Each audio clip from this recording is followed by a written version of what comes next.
Course and Stars podcast. Toby on the mic. Quotes watch. Stars watch. Welcome to the Quotes and Stars podcast. My name's Toby Lanyon. Thanks for tuning in, guys. This is episode 4 of the podcast series, and let's get straight into it. Stars watch. One of the brands that I stumbled upon on my TikTok scroll, the usual TikTok scroll, was a brand called Carsicko, streetwear brand. And they had this campaign video that popped up on my For You page. And basically, the whole setting just looked quite interesting. Caught my eye, said, okay, look, I'm going to stick around and watch this through. And at the start, it was very much, guy holding a briefcase in black attire. And then it panned into this shot of an office setting with, crazy sort of investment bankers and stockbroker sort of type settings going crazy. And it's just like the title was just London Streetwear HQ. And I was just, okay, this is interesting. This is different. I can see the production level of this. Let's carry on. Let's continue. And just watching it all the way through, it had this sort of tongue-in-cheek. Definitely go and see it. I've dropped the link in the Quotes and Styles deck. But it just had this, you can tell everything was thought through creatively, and the production-wise was really good. The cinematography was great. Everything was thought through. And just like the different aspect. And basically they got what is happening in the culture, and they got the vibe, and they got the scene, which is why you sort of get the funny aspect of it, but also the seriousness of it as well, and saying that, look, this is something that's trying to be different. So I had a watch through, and I was just like, who has created this? Who's made this? What's the production teams behind this? And didn't see any of that detailed, which, look, there's no obligation for a brand to detail who has done their production or who's directed it. But you can tell that a lot of detail has gone into this, and there's definitely a team behind it. There's definitely direction. It's no different to when you go and see a Steven Spielberg film, and it's literally titled, it's directed by Steven Spielberg. You know what you're getting. And I think it's the same thing with this. I was just like, who's presented this? Who's produced this? What's the teams behind it? Who's directed it? And it sort of went down a rabbit hole of trying to find this information, because it just wasn't listed. And like I said, it's not that they're obligated to do it. But then I sort of discovered, and I found out that the production teams behind it was a production team called Noor Productions. And they've described themselves as a modern day production company and a creative community which brings brands together, artists, musicians, fashion houses, photographers, and directors, which I was like, okay, look, we're getting something here. And ironically, that was discovered through another service, or another company, which are called the Location Collective. And they describe themselves as, London's leading provider of spaces to film, photography, and TV industries, creators and operators of OMA Studio Group. So these are the guys that are going to look for the locations, are going to look for the surroundings that you need, are going to lead you or generate leads to locations that could be good for your films or your photographies or whatever you're doing that you need a creative space to do. And those posts, because they're all through Instagram where I found them, they were getting much lower than obviously the Carsicko post. The Carsicko post was in the thousands, or in terms of viewership, but these were like 1K likes, or 500K likes. And I was just like, look, this is almost what I'm talking about in the industry, is that there's, and you see it so many times, there's a sense that I don't think we deliberately do it, but we almost gatekeep a lot of these things. And I think we need to get to a point where every campaign, or obviously these things will be detailed, but when something comes out, who's done it, who's directed it, because that's going to set off an inspiration explosion throughout, somebody who might pick it up and might give Nard the next job, or a kid who's wanting to get involved in this sort of side of things, get inspired, so they know who to follow, they know who to ring up to get experience, or somebody who's just interested to find out, right, what's the behind the scenes of this, because I just feel like we need to get to a stage where we're actively letting people know these are the people that do it. And like I said, no brand's obligated to let people know about this sort of stuff, but I think it benefits, like the advantages versus the disadvantages are, night and day. There's so many advantages to doing this. So like I said, when I discovered who did it, I was like, okay, look, we can connect the dots. It's a brilliant campaign. It's brilliant execution. I still haven't found out who's directed it yet, but like I said, check out Carsicko, check out what they've done. I can see they get what's happening in the culture, which is why they've released that campaign. So like I said, definitely check them out. In terms of what I was saying about the production agencies behind it, like I said, when I discovered that NAR was the production agency behind that campaign for Carsicko, then you kind of can see, right, here's where you can start connecting the dots. Here's the campaigns that they've worked on. Here's the videos that they've shot. And, they describe themselves as like the modern day creative production studio. But what's quite interesting is, like, not to read the whole thing through, but some of the last sentences at the bottom. So the company is built on the principles of the founder Greg Smith and Javier Alejandro, I hope I pronounced that right, who believed that the process of creation and production should always be Nar and White. Definitely go check them out. They've done stuff with Slow Tie, Pink Pantress, Cortez, Nike, like a whole range. And like I said, this is the reason why we need to let this information be known, because creatives need to let other creatives know that they're creative. To be creative is like, it's very simple in context, but I think, like I said, it's just, we need to stop the gatekeeping, and we need to, like, let the floodgates open, because there's people that can be inspired by this. There's so many people that are creative that nobody is seeing that can, be a benefit. And I think it just makes sense for everybody involved. So that's my hot take on that.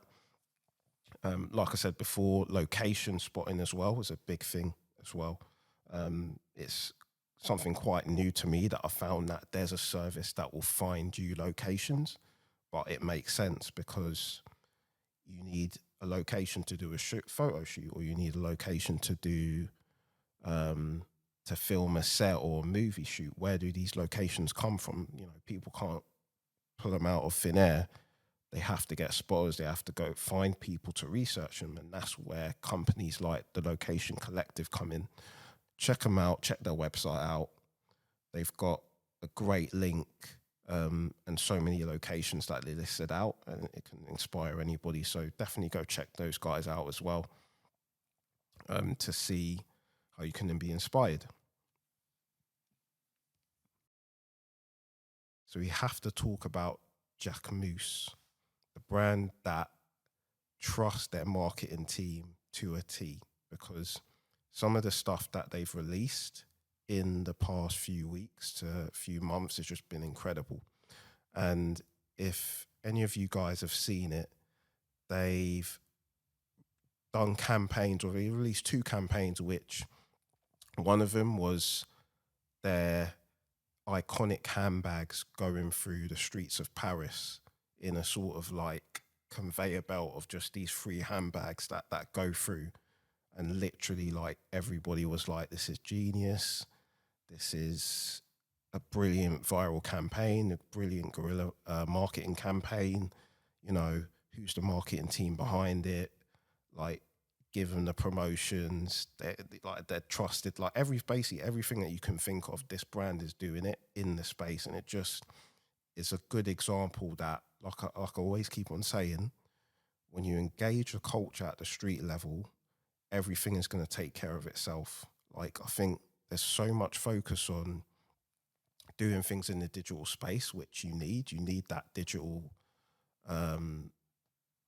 engagement. You need to do things online, but you can't neglect what happens on the ground. And I think there's obviously, because digital is exploding, social media is there, content is there, but when you do something that literally captures what is perceived to be somebody that can see it from the street, that's amazing. Like, people recognize that because we're all human. We all love to see things in the physical realm, like on a day to day. Like, if you go to Disneyland, you're seeing things physically because you're experiencing it. You're getting that buzz. You're getting that dopamine from being physically there. Digital can't replicate that. So when campaigns like this come about, they almost stir something else, and they're like, "Oh, that's cool. That's amazing." Like, they're doing that physically. And Jacquemus, I need to get the pronunciation right. Jacquemus, they did another campaign where they had their iconic handbags floating on the water.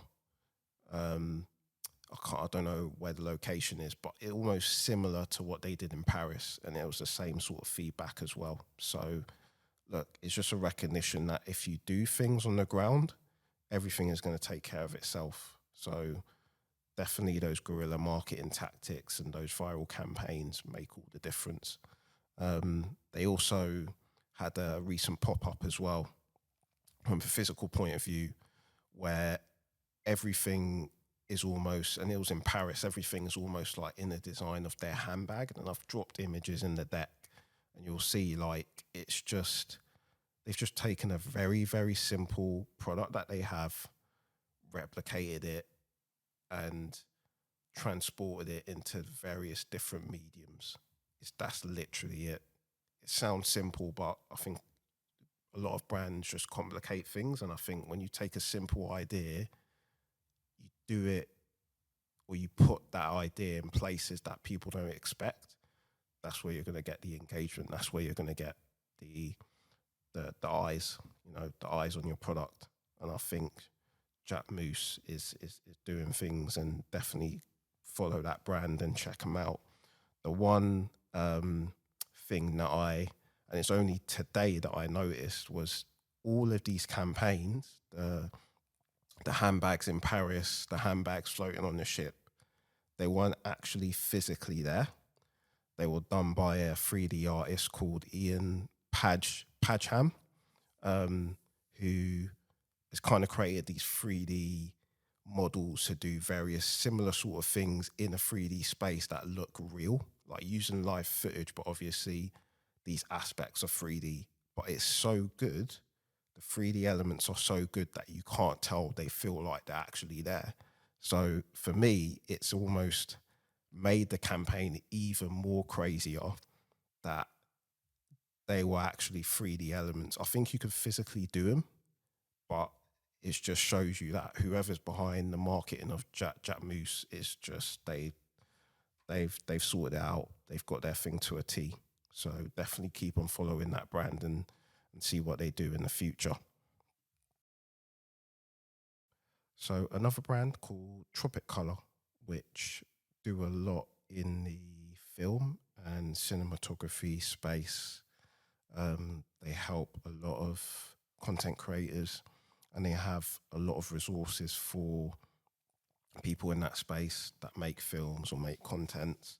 So they have a shop, they have packs that they give out, all that sort of jazz. And this brand recently dropped on my radar because I was just having a look through my usual sort of Instagram scroll, and they mentioned that they were releasing this new SSD that they've created as a brand themselves, that basically beats all the competition in terms of being the fastest, in terms of reading, data transfer.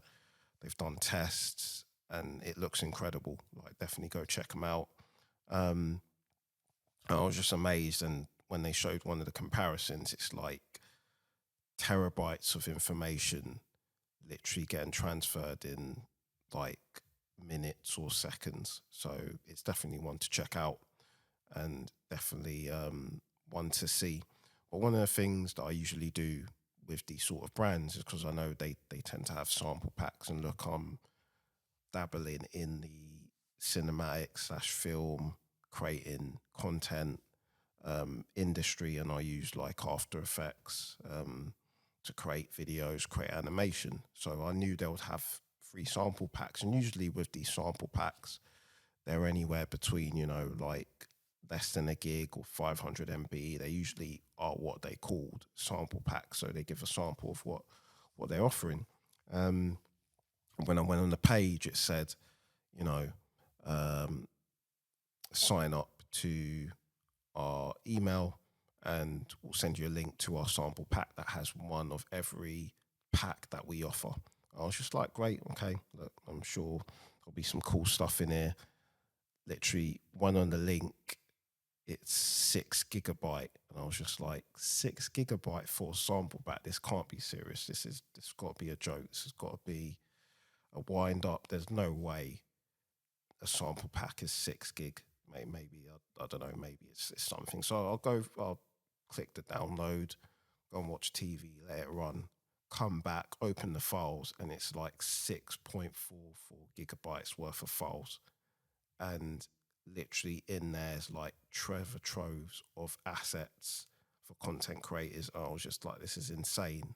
But it also, I was actually quite happy that a brand is doing this, is literally offering that much worth as a sample, because like I said, for anybody who's just getting into the industry or you know, trying to figure out their place in film or making films or being a content creator, that's amazing. Like, they could just literally get started on all this stuff. And to be honest, I haven't even gone through everything yet. It's still going to take time to go through stuff. But for what I can see is an amazing pack.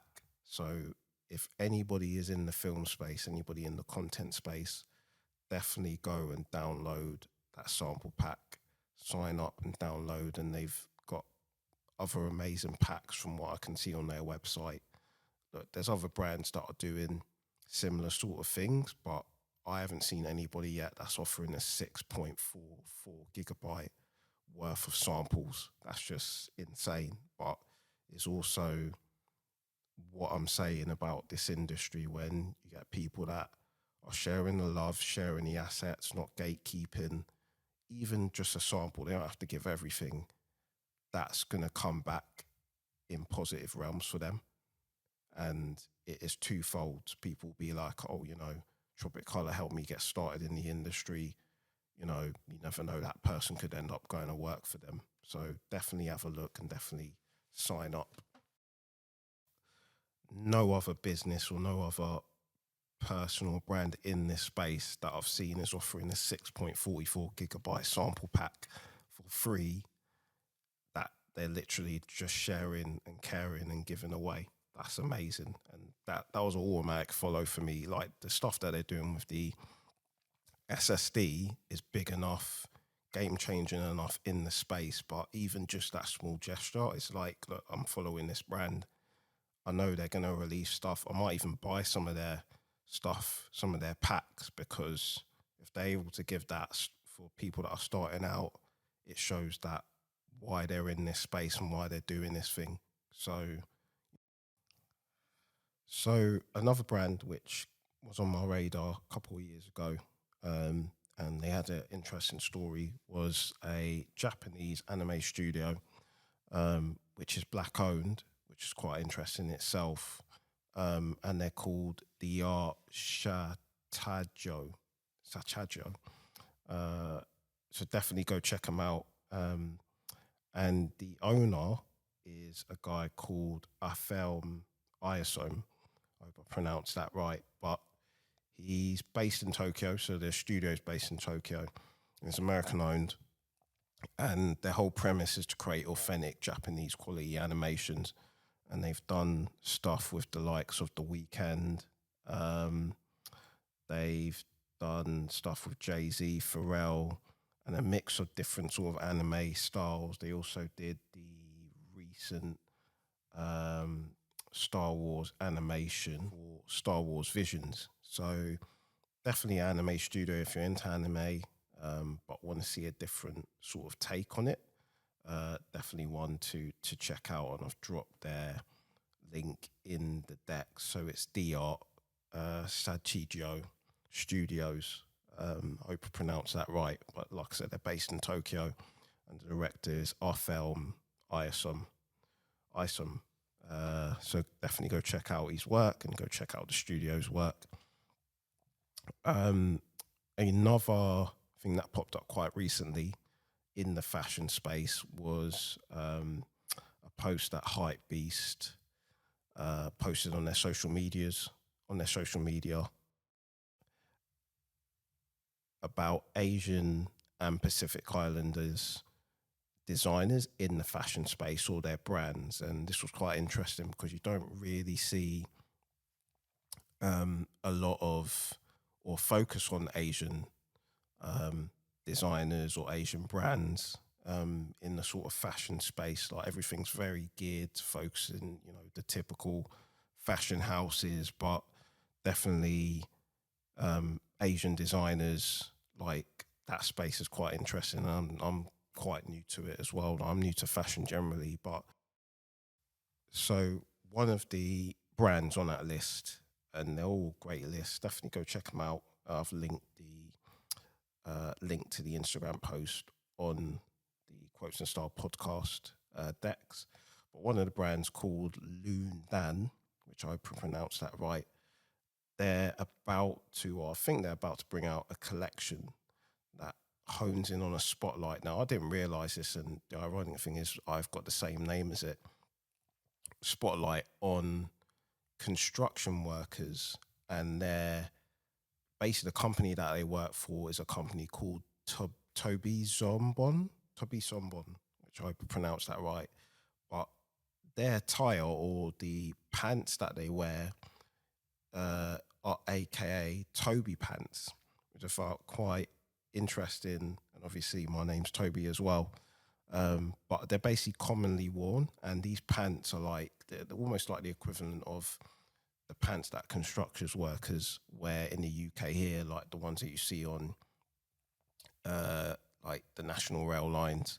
They've obviously got a distinctive colour, whereas these pants, they have a distinctive look. They're almost like, I don't know how to describe them. Definitely go check them out, but they look super cool. And I love the fact that they're named Toby pants, and B, it's just a different side of things that I didn't know. Like I had no idea this existed, but because I was led down to seeing Asian and Pacific fashion designers or fashion brands, and then bringing light to this new thing or this new cultural thing that I didn't realize even existed is amazing. And I think that's almost brings me back to what I was saying before, whereas when you bring diverse cultures and diverse natures to the creative space, you see things from different angles, different creative avenues, and I think it's just amazing. I think that's why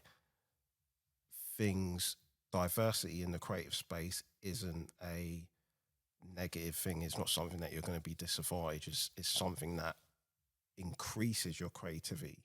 So I think definitely what Hypebeast did in terms of highlighting these Asian Pacific designers in this space is a good thing. And like I said, I love these Toby pants. And I said to the owner, I said that, look, when you drop these, I'm definitely copping. So yeah, it's a win-win for everyone. So definitely go check them out. The brand's called Lundan. Links in the deck, but check out all the Asian and Pacific Island brands that were referenced in the Hypebeast Styles post. Another find on my usual just skimming the internet for various different things was an interesting one, because I didn't realize this existed, but because I'm not in the space is understandable. But if I've always wondered how a lot of these companies behind the scenes get the personnel to go on these film or TV shoots, the production staff, like where do these people come from? Is there a base? Is there like a company that provides them? Where do you find out these people's credentials? You know, I've always wondered this. It's just like, is there like a black book of list of these people that exist around the world, or, you know, these crews that can, you know, come and help a brand do a film or a fashion campaign? So I discovered a company called Coolbox, and basically how they've described themselves as is that they provide film and TV productions with the very best freelance crew. When I saw this, I was just like, oh, wow, this is interesting. And bear in mind, their Instagram account doesn't have a lot of followers. And I don't know how I discovered this. It was just off the cuff. I discovered one of I think their art directors that they've got listed down, and his CV in terms of who the brands that he's worked on, the brands that he's directed, the art directors, the producers, and it's all listed down. I was just like, what's this company?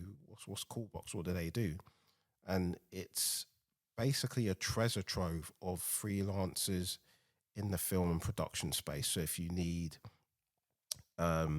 assistant directors, if you need runners, if you need camera depths, if you need location, caterers, if you need sound, if you need production, if you need costume, if you need researchers, if you need drone operators, if you need camera operators, like it's there literally like just a list of different people in that space. And, you know, this company was founded in 1976 by crew for crew. And like I said, the whole premise is just to provide the best freelance people in this space for whatever brand needs it. And like I said, if you go on their website, I've linked it in the decks, you'll see all the credentials of all the people that they've got on their roster. And it's an insane list. I don't know how this company isn't as massive as it is, but I think this is almost what I was saying about, I think these things are only known by a few people that really dive deep into it, which is fine because, look, it's the industry they're in.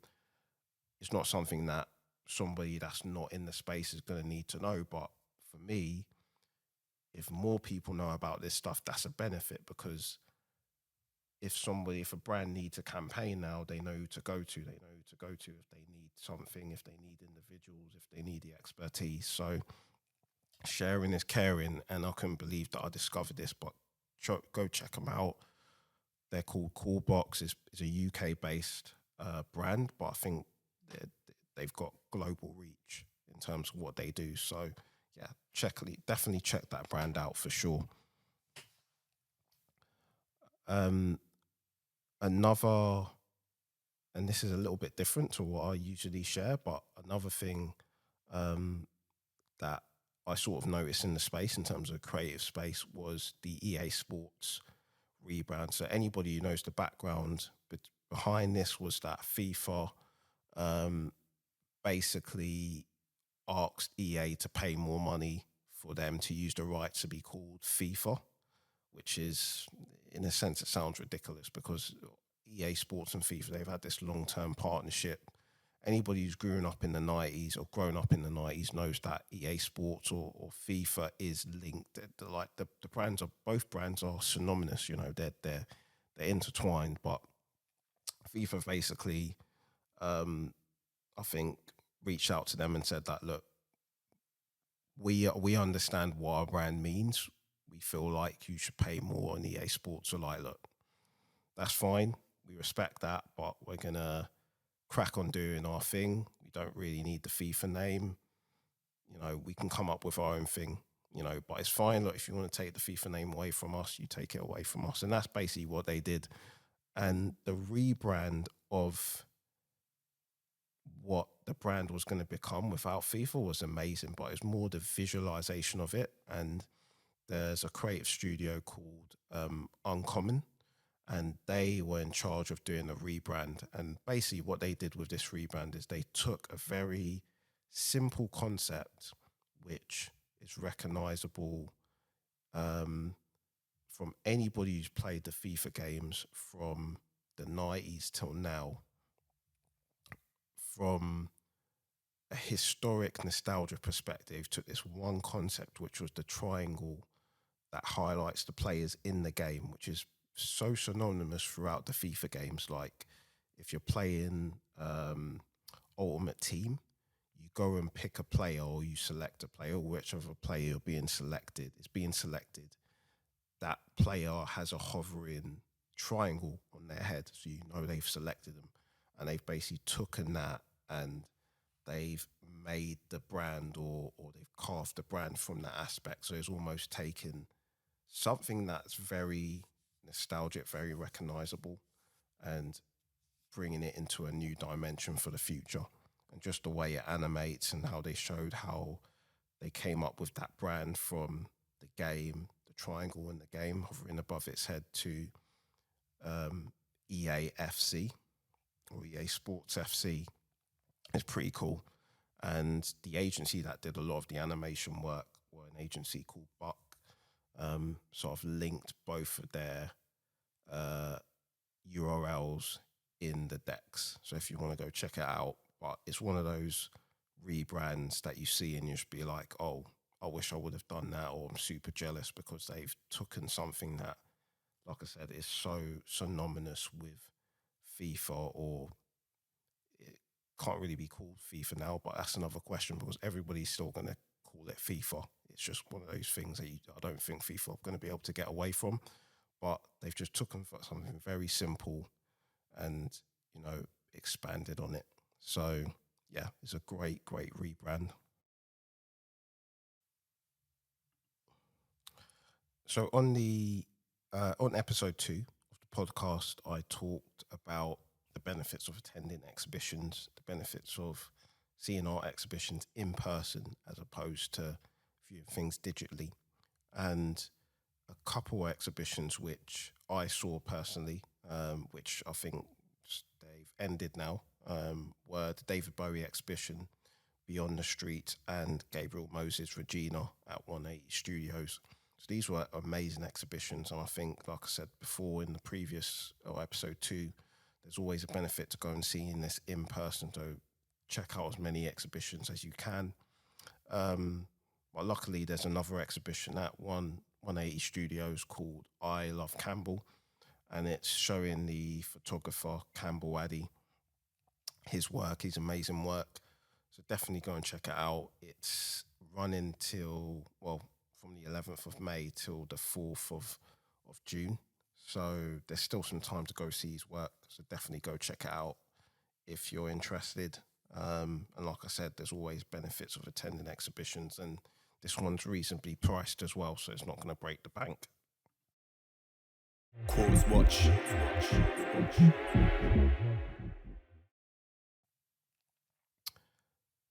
So on Quotes Watch today, one of the quotes that I saw which resonated with me a lot because it ties into what I'm doing with quotes and styles and how this brand